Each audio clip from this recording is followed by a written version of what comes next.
Hello everyone, जियो concepts नामक इस channel पर आप सभी का स्वागत है। आज के इस वीडियो में हम साधारण बेलनाकार प्रक्षेप को एक उदाहरण के माध्यम से समझने का प्रयास करेंगे।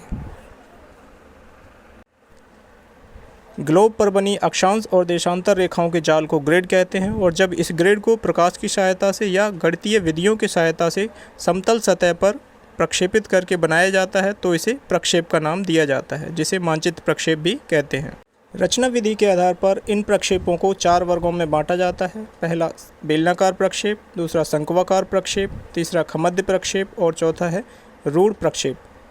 इस वीडियो में हम बेलनाकार प्रक्षेपों पर चर्चा करेंगे। बेलनाकार प्रक्षेप कई प्रकार के होते हैं, जिनमें से साधारण बेलनाकार प्रक्षेप की रचना विधि को इस वीडियो में समझाया जाएगा।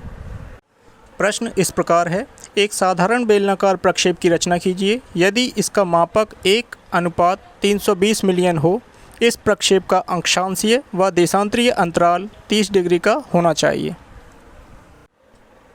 बेलनाकार प्रक्षेप की रचना ग्लोब के चारों ओर एक खोखला बेलन के आकार का कागज़ लपेटकर की जाती है। अतः सबसे पहले हमें उस ग्लोब की त्रिज्या निकालनी होती है जिसके ऊपर हम कागज़ को लपेटेंगे, और वह हमें दिए गए प्रदर्शक भिन्न के अनुसार निकालनी होती है।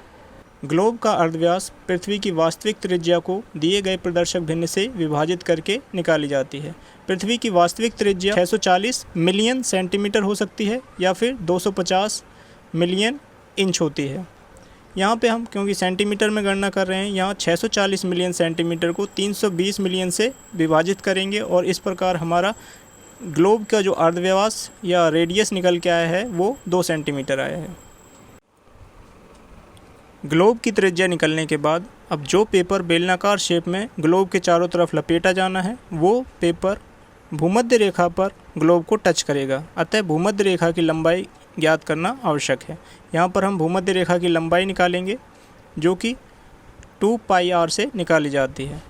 भूमध्य रेखा की कुल लंबाई 12.6 सेंटीमीटर निकल के आई है। चूँकि हमें अक्षांशों और देशांतरों का अंतराल 30 डिग्री रखना है, अतः यहाँ पर भूमध्य रेखा की कुल दूरी को 360 से विभाजित करेंगे। चूँकि एक वृत्त में 360 डिग्री होते हैं और उसके उपरांत उसे 30 से मल्टीप्लाई कर देंगे क्योंकि हमारा अंतराल 30 डिग्री का है। इस प्रकार गणना करने पर हमारी 2 देशांतरों अथवा 2 अक्षांश रेखाओं के बीच की दूरी 1.05 सेंटीमीटर निकल के आती है। आइए प्रक्षेप की रचना शुरू करते हैं। सबसे पहले पेज के चारों तरफ 1 सेंटीमीटर का गैप लेकर एक बॉर्डर बनाएंगे। इसके उपरांत पेज के लगभग बीचों बीच 12.6 सेंटीमीटर की एक रेखा खींचेंगे जो कि भूमध्य रेखा को प्रदर्शित करेगी। इस भूमध्य रेखा के दोनों सिरों पर 2 लंबवत रेखाएं खींचेंगे जैसा कि स्क्रीन पर दिखाया गया है। इसके उपरांत क्योंकि अक्षांशीय और देशांतरीय अंतराल 30 डिग्री का है जो कि 1.05 सेंटीमीटर के द्वारा दर्शाई जाएगी, इतना अंतराल लेते हुए हम प्रकार की सहायता से इन वर्टिकल लाइंस पर निशान लगाएंगे जैसा कि स्क्रीन पर दर्शाया गया है। भूमध्य रेखा के दोनों ओर 3-3 निशान लगाए जाएंगे जो कि 30-30 डिग्री के अंतराल को दर्शा रहे हैं। इसके उपरांत इन वर्टिकल लाइंस पर लगाए गए निशानों को जोड़ते हुए आपस में भूमध्य रेखा के समानांतर रेखाएं खींची जाएंगी जैसे कि स्क्रीन पर दर्शाई गई हैं। अब हमारे प्रक्षेप की सभी अक्षांशीय रेखाएं प्रदर्शित हो गई हैं। अब इन अक्षांश रेखाओं के उपरांत अब देशांतरीय रेखाओं को भी हम चिह्नित करेंगे। इसके लिए दिए गए सभी अक्षांशों में से किन्हीं 2 अक्षांशों पर 1.05 सेंटीमीटर का प्रकार खोलकर किन्हीं 2 अक्षांशों पर विभिन्न देशांतरों की स्थिति को मार्क करेंगे या चिह्नित करेंगे जैसा कि स्क्रीन पर दर्शाया गया है। अब इन लगाए गए चिन्हों को आपस में जोड़ते हुए सभी रेखाएं एक दूसरे के समानांतर खींचते जाएंगे जैसा कि स्क्रीन पर दर्शाया गया है।